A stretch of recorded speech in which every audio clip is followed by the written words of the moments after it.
إن الحمد لله نحمده ونستعينه ونستغفره ونعوذ بالله من شرور أنفسنا ومن سيئات أعمالنا من يهده الله فلا مضل له ومن يضلل فلا هادي له وأشهد أن لا إله إلا الله وحده لا شريك له وأشهد أن محمدا عبده ورسوله صلى الله تعالى عليه وعلى آله وأصحابه وبارك وسلم.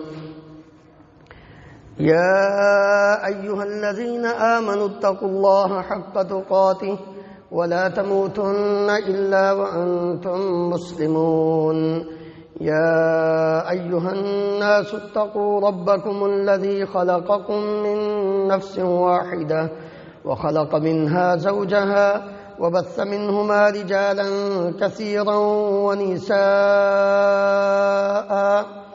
واتقوا الله الذي تساءلون به والأرحام إن الله كان عليكم رقيبا.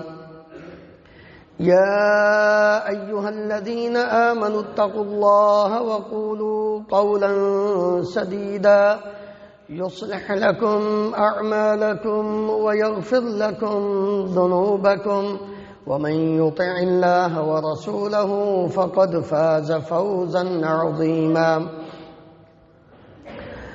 أما بعد فإن خير الحديث كتاب الله وخير الهدي هدي محمد صلى الله عليه وسلم وشر الأمور محدثاتها وكل محدثة بدعة وكل بدعة ضلالة وكل ضلالة في النار.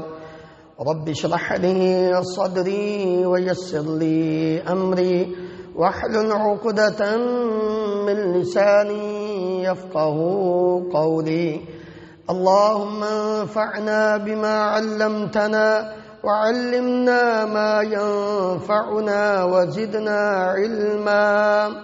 سبحانك لا علم لنا إلا ما علمتنا إنك أنت العليم الحكيم. رب أوزعني أن أشكر نعمتك التي أنعمت علي وعلى والدي وأن أعمل صالحا ترضاه وأصلح لي في ذريتي إني تبت إليك وإني من المسلمين. اللهم طهر قلوبنا من النفاق وأعمالنا من الرياء وألسنتنا من الكذب وأعيننا من الخيانة فإنك تعلم خائنة الأعين وما تخفي الصدور. ہر قسم کی حمد و ثناء اللہ رب العالمین کی ذات گرامی کے لیے، انگنت لا تعداد بے شمار درود و سلام اس ہستی مقدس پر جن کا نام نامی اسم گرامی محمد رسول اللہ صلی اللہ علیہ وآلہ وسلم ہے۔ محترم حضرات، اللہ رب العالمین نے پوری روئے زمین سے مٹی لے کر اس سے آدم علیہ الصلاۃ والسلام کو پیدا فرمایا۔ اس مٹی کی کئی قسمیں ہیں۔ کوئی مٹی سرخ ہے، کوئی سفید ہے، کوئی پتھریلی ہے، کوئی زرخیز ہے، کوئی مٹی کی قسم کوئلہ ہے، کسی کے اندر شور ہے، کسی کے اندر سکون ہے، کوئی مٹی پھٹنے والی ہے، جوش مارتی ہے، جس کو آپ گندک بولتے ہیں۔ بچپن میں لوہے کی وہ پٹاس بنا کے اس کے اندر تھوڑی سی گندک ڈال کے اوپر ڈھکن دے کے زور سے دیوار کے ساتھ مارنا، وہ پٹاخہ چلنا، یہ مٹی۔ گویا انسان کی فطرت کے اندر مختلف چیزیں، جس مٹی کا جتنا حصہ جس انسان کے پاس پہنچا ہے اللہ رب العالمین کی قدرت سے، اس کے اندر وہ خصوصیات پائی جاتی ہیں۔ اس لیے حکیم الامت امام الانبیاء محمد رسول اللہ صلی اللہ علیہ وآلہ وسلم کو اللہ تعالیٰ نے صرف نبی بنا کے نہیں بھیجا تھا، اس پوری امت کی رہنمائی کے لیے آپ صلی اللہ علیہ وسلم نے اپنی امت کی نفسیات کے حوالے سے جو اللہ تعالیٰ کے حکم کے مطابق احکامات جاری فرمائے ہیں وہ عین فطرت کے مطابق ہیں۔ گویا انسان کی فطرت کے اندر غصہ پایا جاتا ہے، غصہ انسان کی فطرت کے اندر ہے، کوئی بھی، کسی کے اندر تھوڑا ہے، کسی کے اندر زیادہ ہے۔ اب دیکھنا یہ ہے کہ اس غصے کا استعمال کہاں کرنا ہے اور کہاں اس غصے کو قابو میں رکھنا ہے، غصے کا علاج کیسے کرنا ہے اور کہاں واقعتاً اپنے غصے کا اظہار کرنا ہے۔ اصل بات یہ تھی، آج ہمارا کرائٹیریا، ہماری سوچ اور فکر، ہمارا نقطہ نظر بدل چکا ہے۔ جہاں ہمیں غصہ دکھانا تھا وہاں ہم ٹھنڈے ہیں، اور جہاں ہم نے ٹھنڈا ہونا تھا وہاں ہم شیر بن جاتے ہیں، ہمارا غصہ شیر سے بھی بڑھ جاتا ہے۔ نہیں میرے عزیز بھائی، مومن اس کی جو خوبی ہے اپنے ایمان کا جائزہ لے۔ یا ایھا الذین آمنوا من یرتد منکم عن دینہ فسوف یأتی اللہ بقوم یحبهم ویحبونہ اذلۃ علی المؤمنین اعزۃ علی الکافرین۔ مومن اپنے مومن مسلمان بھائی، اپنی فیملی، اپنے خاندان کے لیے بڑا ہی نرم ہے، اعزۃ علی الکافرین۔ جب کافر کے مقابلے میں آتا ہے تو پھر سخت ہوتا ہے، پھر اس کا غصہ دیدنی ہوتا ہے، اس وقت لچک نہیں۔ محمد رسول اللہ صلی اللہ علیہ وآلہ وسلم والذین معہ اشداء علی الکفار رحماء بینہم۔ مومن تو یہ تھا، مومن کا غصہ جو تھا وہ اسلام کے مقابلے میں ہونا چاہیے تھا، جو کہ عین نبی کریم صلی اللہ علیہ وآلہ وسلم کی سنت اور آپ کے طریقے کے مطابق تھا۔ لیکن ہم نے غصہ نکالا اپنوں پہ، غصہ ہم نے دکھایا دنیا کے لیے، ہم نے اپنے پورے غصے کا اظہار کیا دنیاوی مال و دولت اور دنیاوی منفعت کو حاصل کرنے کے لیے۔ چاہیے تو یہ تھا کہ ہمارے غصے کا اظہار ہوتا جہنم سے بچاؤ کے لیے۔ آج میں اور آپ اپنے گریبان میں جان کر دیکھیں، ہم ذرا جن کی فیملیز ادھر ہیں وہ بھی، اور جن کی فیملیز اپنے اپنے ملک میں وہ بھی، ذرا غور کریں۔ بچہ 2.5-3 سال کا ہوتا ہے، اٹھ کے چلنے لگتا ہے، ہماری سب سے پہلی فکر کیا ہوتی ہے؟ جلدی کرو۔ ماں ہر روز اپنے خاوند کو، بیوی اپنے خاوند کو، ماں اپنے بیٹے کو، بیٹا جلدی کرو، یہ دیکھو یہ 3 سال کا ہو گیا، کیا کروں ماں؟ اس کو اسکول میں داخل کراؤ۔ کبھی ہم نے یہ بھی سوچا کہ جب بچے کی زبان چلنے لگے تو ہم نے اس کی زبان پہ لا الہ الا اللہ جاری کرانا ہے؟ اس کی فکر ہے۔ ہمیں غصہ آتا ہے بچہ اسکول کیوں نہیں جا رہا، صبح لیٹ ہو جاتا ہے، ہم خوب اس کو ڈانٹتے ہیں، تیری وجہ سے دوسرے بہن بھائی بھی لیٹ ہو رہے ہیں، لیکن وہی بچہ جب 10 سال کا ہو جاتا ہے، فجر کے ٹائم سویا رہتا ہے، ہمیں کوئی غصہ نہیں آتا۔ چاہیے تو یہ تھا۔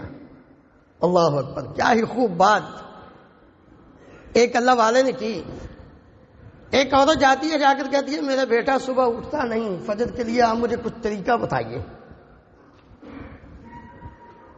کہنے لگے اس کو اٹھا کے اس کو پانی کے چھینٹے مارو، اس کو بازو سے پکڑ کے اٹھاؤ کہ چلو نماز کے لیے۔ کہتی ہے میں سارے جتن کر لیے ہیں، وہ اٹھتا ہی نہیں۔ کہنے لگے اچھا یہ بتاؤ کہ اگر جس کمرے میں تمہارا بیٹا سویا ہوا ہے، جوان ہے، اور وہ فجر کے لیے نہیں اٹھا، اس کمرے میں آگ لگ جائے تو تم کیا کرو گی؟ کیا کرو گی؟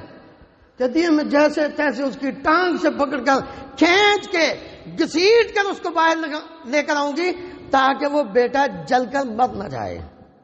کہنے لگے دنیا کی آگ کی اتنی فکر ہے، وہ جہنم کی آگ اس سے 69 درجے زیادہ تیز ہے، اس کی فکر نہیں، اس کی ٹانگ سے پکڑ کر کھینچو۔ تمہیں غصہ دکھانا چاہیے۔ اس لیے نبی صلی اللہ علیہ وسلم نے فرمایا تھا مروا اولادکم بالصلاۃ وهم ابناء 7 سنین، اپنی اولاد کو نماز کا حکم دو، اس کو ترغیب دو 3 سال، 7 سے لے کر 10 سال تک، 3 سال تک ان کو نماز، بیٹا چلو نماز پڑھو، بیٹی نماز پڑھو، ٹائم ہو گیا ہے، پیار سے ان کو کہتے جاؤ، خود نماز کے لیے تیاری کرو، وضو کرو، مسجد میں جاؤ، بیٹے کا ہاتھ پکڑو، چلاؤ چلیں باہر۔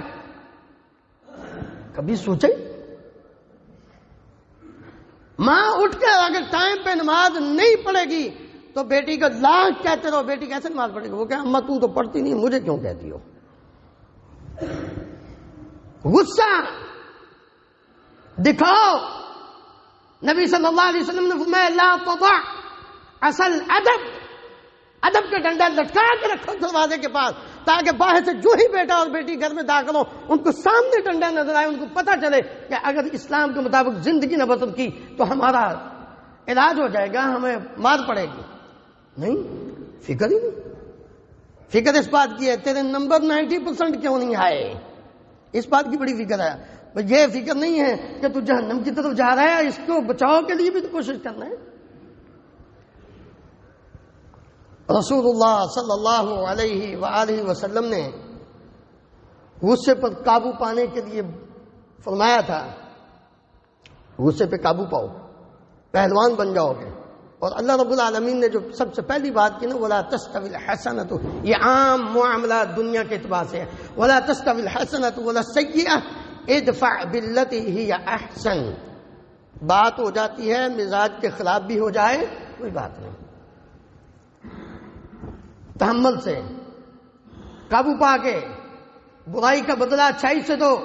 ام المومنین سیدہ عائشہ صدیقہ رضی اللہ عنہا بیان کرتی ہیں من تقم رسول اللہ صلی اللہ علیہ وآلہ وسلم لنفسہ قط، اللہ کے رسول صلی اللہ علیہ وسلم نے اپنی جان کی وجہ سے اپنے لیے کبھی کسی سے انتقام نہیں دیا، بدلہ نہیں دیا، الا مگر ان تنتہک حرمت اللہ فینتقم للہ، ہاں اگر اللہ تعالیٰ کی حرمات کو پامال کیا جاتا پھر نبی صلی اللہ علیہ وسلم سکون سے نہیں بیٹھتے تھے۔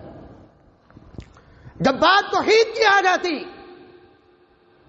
جب بات شریعت کی آ جاتی، پھر پیارے نبی کریم صلی اللہ علیہ وسلم نے اپنے غصے کو قابو میں نہیں رکھا بلکہ دکھایا ہے۔ کتنے واقعات ہیں رسول اللہ صلی اللہ علیہ وسلم، یہ ایک الگ چیپٹر ہے پورا کہ نبی کریم صلی اللہ علیہ وسلم نے کن کن موقعوں پہ اپنا غصہ دکھایا ہے۔ میں صرف 2 مثالیں آپ کے سامنے رکھتا ہوں، آپ اندازہ کر لینا۔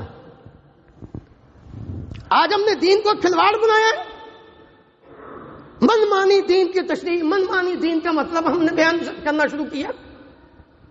پیارے نبی کریم صلی اللہ علیہ وآلہ وسلم کے پاس ایک آدمی نے ایک ہی وقت میں 3 طلاقیں دے کر اس کا اعلان کر دیا۔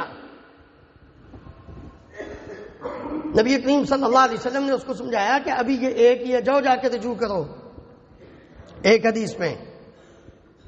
اور جب آپ نے یہ بات سنی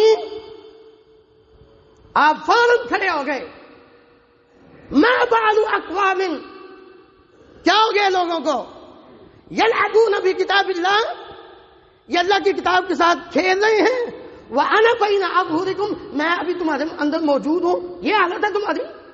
غصہ دکھایا نبی صلی اللہ علیہ وسلم نے. شریعت کے مطابق دین کا فیصلہ دو، دین کا مسئلہ بتاؤ. آپ نے وہ مشہور واقعہ تو سنا ہوگا، مخزومیہ قبیلے کی ایک فاطمہ نامی عورت نے چوری کر لی. بڑا اونچا قبیلہ ہے. اب ان کو فکر لائق ہو گئی کہ اسلام تو حد قائم کرے گا، ہاتھ کاٹ دے گا، تو ہماری پوری برادری میں ناک کٹ جائے گی، ہمارا کچھ نہیں رہے گا. کیوں نہ ہو کوئی ایسا طریقہ اختیار کیا جائے کہ نبی صلی اللہ علیہ وسلم کو کچھ کہہ کو آگے اپنی بیٹی کا ہاتھ کٹنے سے بچا دیا جائے. سوچ و بچار کے بعد ایک آدمی کا انتخاب ہوتا ہے جو نبی کریم صلی اللہ علیہ وسلم کے سب سے چہیتے اور سب سے پیارے کون ہیں؟ اللہ اکبر، اسامہ ابن زید رضی اللہ عنہ، جن کو نبی صلی اللہ علیہ وسلم بہت پیار کیا کرتے تھے. زید سے بھی پیار تھا رضی اللہ عنہ، اور بیٹے اسامہ سے تو اور زیادہ پیار تھا. اللہ اکبر.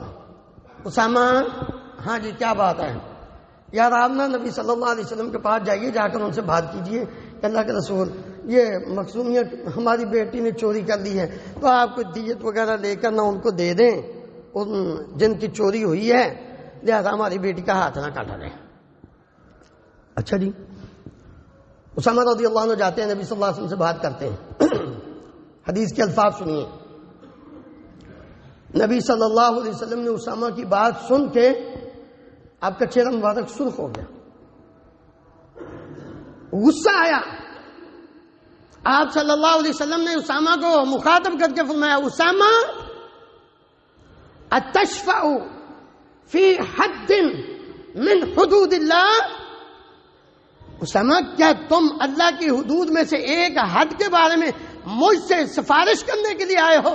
والذی نفس محمد بیدہ لو ان فاطمۃ بنت محمد سرقت لقطعت یدها، اللہ کی قسم اگر محمد کی بیٹی فاطمہ بھی چوری کرتی میں اس کا بھی ہاتھ کاٹ دیتا. غصہ دکھایا نبی صلی اللہ علیہ وسلم نے. آج ہم بڑی خوشی خوشی اور جی کلیگ ہے نا، سب کے تہوار میں شریک ہونا، یہ عالمی بھائی عالمی بھائی چارہ اپنی جگہ پہ.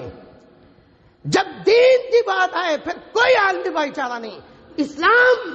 الاسلام یعلو، اسلام بلند ہے. آپ معزز ہیں، وہ معزز تھے. زمانے میں مسلمان ہو کر ہم خوار ہوئے، تارک قرآن ہو کر انہوں نے اگر عزت پائی ہے تو انہوں نے اسلام کی وجہ سے پائی تھی. آج ہم سب کو اپنے ساتھ لے کر سب کو خوش کرنے کے لیے جاتے ہیں. نہیں، ذرا غور کیجیے، وہ انسان جس کے بارے میں نبی صلی اللہ علیہ وسلم نے فرمایا تھا لو کان بعدی نبی لکان عمر، اگر میرے بعد دنیا میں زمین پر کسی نے نبی بن کے آنا ہوتا تو وہ عمر بن خطاب ہوتے ہیں.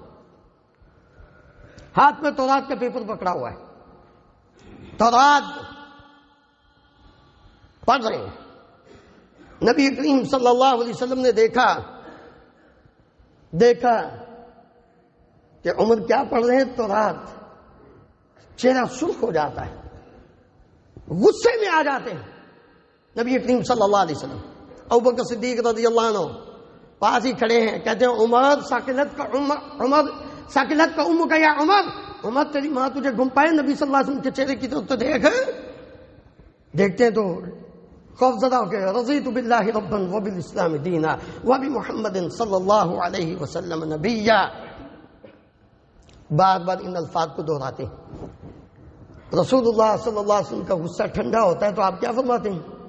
عمر یاد رکھو یہ تو تورات کا ایک پیپر ہے. لو کان موسیٰ حیا لما وسعہ الا اتباعی، یہ تو تورات ہے. اگر آج صاحب تورات موسیٰ بھی زندہ ہوتے تو ان کی کامیابی بھی میری اتباع پیروی میں تھی. تم تورات پڑھو، قرآن پڑھو بھائیو، قرآن پڑھا کرو. اس لیے ہاں غصے پہ قابو پائیں، دنیاوی معاملات میں کوشش کریں، دوسرے بھائیوں کی خیر خواہی. آپ صلی اللہ علیہ وسلم نے اس لیے فرمایا تھا لیس الشدید بالسرعہ انما الشدید الذی یملک نفسہ عند الغضب. وہ آدمی پہلوان نہیں، طاقتور نہیں جو کسی کو پچھاڑ دے. طاقتور پہلوان وہ آدمی ہے جو غصے کے وقت اپنے نفس پہ قابو پا لے. یہاں اپنے غصے کو کنٹرول کرو. ابو ہریرہ رضی اللہ عنہ بیان کرتے ہیں رسول اللہ صلی اللہ علیہ وسلم کے پاس ایک آدمی آیا، آ کر عرض کرنے لگا اوصنی، اللہ کے رسول مجھے ذرا وصیت کیجیے، میری خیر خواہی کیجیے. آپ صلی اللہ علیہ وسلم نے فرمایا لا تغضب، غصہ نہ کیا کر. فردد مرارا، کئی بار نبی کریم صلی اللہ علیہ وسلم سے اس نے یہی سوال کیا اوصنی اوصنی اوصنی. آپ نے ایک ہی جواب دیا لا تغضب لا تغضب لا تغضب، غصہ نہ کیا کر. کیوں؟ عربی کا ایک مقولہ ہے اول الغضب جنون وآخرہ ندم. غصے کی ابتدا پاگل پن ہوتی ہے، اور جب غصہ ٹھنڈا ہوتا ہے نا تو پھر شرمندگی ہوتی ہے. تو بندہ پہلے ہی آرام سے کنٹرول کرے، سوچے. مثال اس کی ذرا غور کیجیے. ایک آدمی کسی سے لڑا، یہ 30 سیکنڈ، آدھا منٹ یا 1 منٹ انسان تھوڑا سا غور کرے کہ کسی سے لڑائی ہو گئی، یہ اندر گیا، جلدی سے اس نے گن نکالی کہ میں بس اس کو فائر ماروں گا. لیکن تھوڑی دیر بیٹھ کے اس نے سوچا میں اس کو فائر ماروں گا، وہ مر جائے گا، کیس ہوگا، میں اندر چلا جاؤں گا، میرے ماں باپ وہ میری رہائی کے لیے پیسہ خرچ کریں گے، اور عین ممکن ہے پیسہ بھی ختم ہو جائے، سب کچھ لٹ جائے، اور مجھے پھر کیا ہے قتل کے بدلے پھانسی لٹکایا جائے، قتل کیا جائے، کیا بچے گا؟ اچھا یہ غصے کا دورانیہ یہ ہمارا تو ختم ہی نہیں نا اب ہوتا، ہم تو چلا ہی جاتے ہیں اس کو. نہیں جی، 12 سے 13 منٹ بس. اگر کوئی بندہ 12 سے 13 منٹ اپنے آپ کو ہوش و حواس میں رکھے، اور اس کا سب سے بہترین طریقہ میں آگے علاج بتاتا ہوں کہ اس کو کنٹرول کرنے کا صرف ایک بات، یہ جس جگہ پہ پہلے تو جس نے باتیں کی ہیں، جس پہ غصہ ہے نا، اس کی باتیں سنتے جاؤ. جب وہ ختم ہو جائے نا پھر آپ آرام سے اٹھیے، جگہ چینج کیجیے، جائیے، جا کے وضو کیجیے، وضو کر کے 2 رکعتیں پڑھیے. اتنے میں آپ کو وہ ساری باتیں بھول جاؤ. کیوں؟ وہ دنیا تھی، شیطان تو چاہتا تھا جب آپ اٹھے، آپ نے وضو کیا اور چلے گئے، جا کے اپنے رب کے ساتھ باتیں کی. اللہ اکبر. سلف صالحین کیا یہ عجیب بات کرتے، کہتے جب میرا یہ دل چاہتا کہ میرا اللہ مجھ سے بات کرے. بھائیو ہمارا بھی کبھی دل چاہے کہ اللہ ہم سے باتیں کرے. کہتے ہیں جب میرا دل یہ چاہتا ہے نا میرا اللہ مجھ سے باتیں کرے تو میں قرآن مجید پڑھنے لگ جاتا ہوں، کیونکہ یہ اللہ کی بات ہے. اور جب میرا یہ دل چاہتا ہے میں اللہ سے باتیں کروں تو میں نماز شروع کر دیتا ہوں. کیونکہ نبی صلی اللہ علیہ وسلم نے فرمایا ہے جب بندہ نماز میں ہوتا ہے فَإِنَّهُ يُنَاجِي رَبَّهُ، وہ اپنے رب سے باتیں کر رہا ہوتا ہے، تو غصہ ختم ہو جائے گا. شیطان ہے نا، آپ صلی اللہ علیہ وآلہ وسلم نے فرمایا، بلکہ اللہ تعالیٰ نے کیا فرمایا، وَالَّذِينَ يَجْتَنِبُونَ كَبَائِرَ الْإِثْمِ وَالْفَوَاحِشَ وَإِذَا مَا غَضِبُوا هُمْ يَغْفِرُونَ. میں جب قرآن مجید کی آیات پہ غور کرتا ہوں نا تو عجیب و غریب، اللہ اکبر، میری کوشش ہوتی ہے کہ میں الفاظ پہ جب بھی کوئی بات کروں تو الفاظ پہ غور کروں. والذین یجتنبون کبائر الاثم، وہ لوگ، مومنوں کی بات ہو رہی ہے، وہ لوگ جو کبیرہ گناہوں سے بچتے ہیں، جو کبیرہ گناہوں سے بچتے ہیں، والفواحش، بے حیائی کے کاموں سے بچتے ہیں. یہ 2 کام غور کریں ذرا. کبیرہ گناہوں سے جو بچتے ہیں، بے حیائی بے غیرتی کے کاموں سے جو لوگ بچتے ہیں، اللہ رب العالمین فرماتے ہیں وَإِذَا مَا غَضِبُوا هُمْ يَغْفِرُونَ. یہ 2 چیزوں سے بچنے والے لوگوں کے اندر غصے پہ کنٹرول کرنا بڑا ہی آسان ہوتا ہے. جب ان کو کوئی غصہ دلاتا ہے یغفرون میں معاف کر دیتے ہیں، معاف کر دیتے ہیں۔ کیوں؟ اس لیے ان کو اس کے مقابلے میں یہ پتہ ہوتا ہے کہ جب ہم معاف کریں گے نا اللہ ہمیں معاف کر دے گا۔ تو جس نے پہلے ہی گناہوں کے اندر دن رات گزرے ہوتے ہیں، شیطان دوڑ رہا ہوتا ہے، وہ غصے پہ قابو نہیں پا سکتا۔ گناہوں سے، کبیرہ گناہوں سے بچیے، بے حیائی سے بچیے، رب العالمین کے ملکہ پیدا فرما دیں گے کہ تم اپنے غصے پہ کنٹرول کرو۔ آپ نے وہ واقعہ تو سنا ہے نا، ام المومنین سیدہ عائشہ صدیقہ رضی اللہ عنہا پہ جو تہمت لگی تھی، مشہور واقعہ سورہ نور کے اندر۔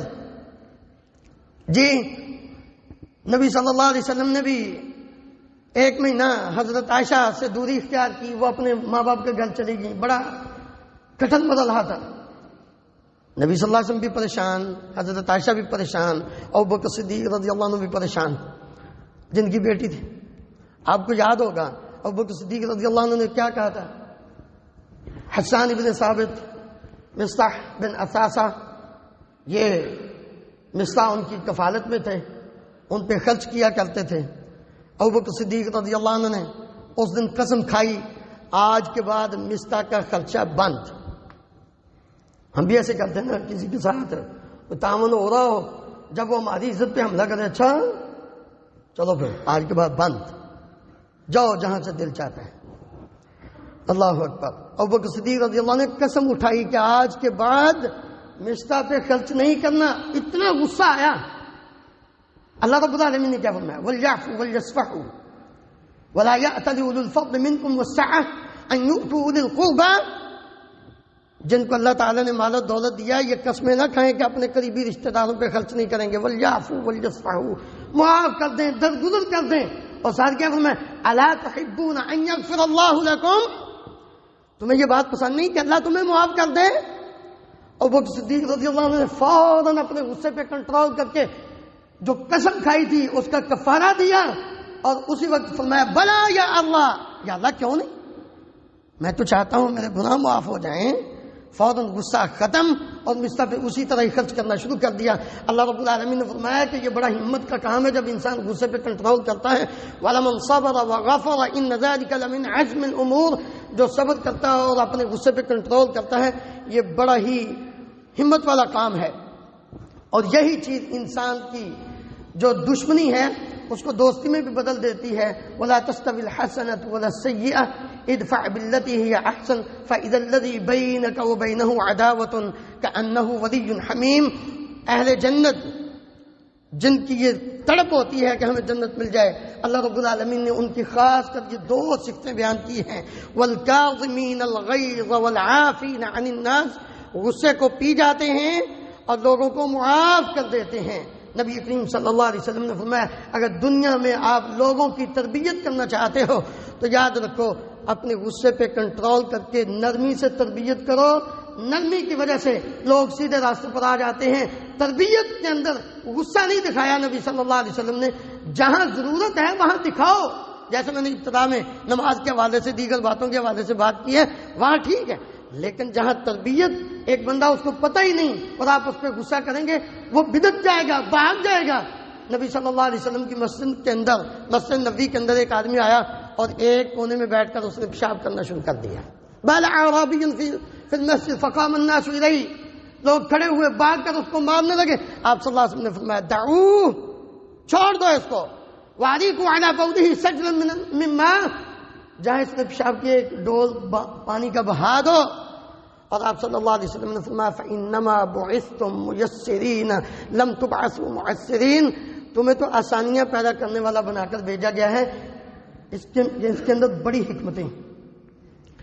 اس نے بعد میں پتہ کیا کہا یہ اس بندے نے، اس نے کہا واللہ اللہ کی قسم میں نے نبی کریم صلی اللہ علیہ وسلم جیسا کوئی مربی نہیں دیکھا کہ اپنی اچھے انداز میں میری تربیت کی، اور آپ صلی اللہ علیہ وسلم نے اس کو ساری باتیں بتائی۔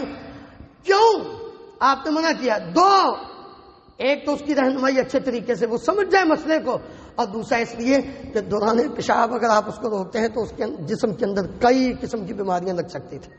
نبی کریم صلی اللہ علیہ وسلم اس لیے ام المومنین سیدہ عائشہ صدیقہ رضی اللہ عنہا کو آپ نے اس لیے فرمایا تھا، جب یہودی آئے انہوں نے آ کر کہا السلام علیک، سام سلام نہیں، سام کا مطلب ہے موت. نبی کریم صلی اللہ علیہ وسلم انہوں نے آگے سے کیا فرمایا، جواب دیا علیک السلام واللعنہ، تم پر بھی موت ہو لعنت بھی ہو. آپ نے مہلا عائشہ ٹھہر جاؤ، علیک بالرفق فإن اللہ رفیق یحب الرفق فی الامر کلہ، اللہ تو ہر معاملے میں نرمی پسند کرتا ہے. اتنا غصہ ہے، وہ تو کافر ہیں، جاہل ہیں، ان کو تو نہیں پتا، تو اس لیے ایسا نہ کرو. نبی کریم صلی اللہ علیہ وسلم نے فرمایا ان الرفق لا يكون في شيء الا زانه ولا ينزع منه الا شانه. نرمی جس چیز کے اندر ہوتی ہے اس کو خوبصورتی بنا دیتی ہے. جس کام کے اندر غصے پہ کنٹرول پایا جائے وہ کام بڑا ہی خوبصورت ہوتا ہے، اور جس کو بغیر سوچے سمجھے غصہ نکال دیا جاتا ہے اس کے اندر سختی آ جاتی ہے، وہ برا بن جاتا ہے.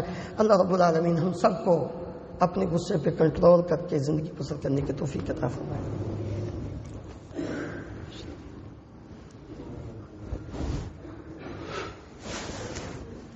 إن الحمد لله نحمده ونستعينه ونستغفره ونعوذ بالله من شرور أنفسنا ومن سيئات أعمالنا، من يهده الله فلا مضل له ومن يضلل فلا هادي له، وأشهد أن لا إله إلا الله وحده لا شريك له، وأشهد أن محمدا عبده ورسوله صلى الله تعالى عليه وعلى آله وصحبه وبارك وسلم.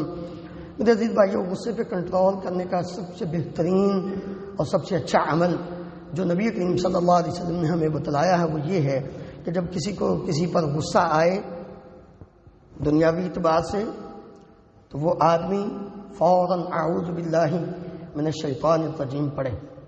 ایک آدمی کو آپ نے دیکھا کہ اس کی رگیں پھول رہی ہیں غصے سے، آواز بلند ہو رہی ہے، اس کی رگیں پھول رہی ہیں. اب میں ایک ایسا کلمہ جانتا ہوں، اگر یہ بندہ وہ کلمہ پڑھ لے نا تو اس کا غصہ ختم ہو جائے گا. صاحب نے پوچھا یا رسول اللہ بتائیے، ہم جا کر اس کو کہتے ہیں اب میں اعوذ باللہ من الشیطان الرجیم، اور واقعتاً جب اس کو بتایا اس نے پڑھا، غصہ ختم. پھر دوسرا یہ ہے کہ اگر انسان کھڑا ہے تو بیٹھ جائے، بیٹھا ہے تو لیٹ جائے. یہ بھی انسان کے غصے پہ کنٹرول کرنے کا ایک طریقہ ہے. اور اسی طرح انسان غصے پہ کنٹرول کرتے وقت یعنی اس وقت یہ یاد کرے کہ اگر میں اپنے آپ پہ کنٹرول کر لیتا ہوں تو مجھے اجر و ثواب کتنا ملے گا. سب سے بڑی بات کہ جنت کے اندر اللہ رب العالمین مجھے جگہ عطا فرمائیں گے، کیونکہ جنتیوں کی جو صفات ہیں وہ یہی ہیں کہ وہ غصے کو پی جاتی ہیں. تو یہ ساری باتیں جب انسان اپنے ذہن میں لاتا ہے تو وہ انسان فوراً اپنے غصے پر کنٹرول کر لیتا ہے. اور یہ ساری چیزیں اور غصے کا انجام جب انسان اس کو ذہن میں رکھے تو پھر بھی غصے پہ کنٹرول، کہ جب انجام اس کا برا ہے بعد میں میرے لیے مشکل ہوگی تو پھر انسان جو ہے وہ اپنے غصے پہ کنٹرول پا لیتا ہے. اللہ تعالی ہم سب کو کتاب و سنت کو سمجھ کر اس کے مطابق عمل کر کے زندگی بسر کرنے کی توفیق عطا فرمائے. ان اللہ و ملائکتہ یصلون علی النبی یا ایھا الذین آمنوا صلوا علیہ وسلموا تسلیما. اللهم صل علی محمد وعلى ال محمد كما تحب وترضى. اللهم اغفر لنا وللمؤمنین والمؤمنات والمسلمین والمسلمات الأحياء منهم والأموات. اللهم اشف مرضانا ومرضى المسلمين، أذهب الباس رب الناس واشف أنت شافي لا شفاء إلا شفاؤك شفاء لا يغادر سقما. اللهم اشفه بشفائك وداوه بدوائك. اللهم اشفه بشفائك وداوه بدوائك. اللهم انصر الإسلام والمسلمين. اللهم أعز الإسلام والمسلمين وأذل الشرك والمشركين. اللهم اهلك النفاق والمنافقين. اللهم أرنا الحق حقا وارزقنا اتباعه وأرنا الباطل باطلا وارزقنا اجتنابه. اللهم آمنا في أوطاننا واجعل هذا البلد آمنا مطمئنا رخاء سخاء وسائر بلاد المسلمين. سبحان ربك رب العزة عما يصفون وسلام على المرسلين والحمد لله رب العالمين.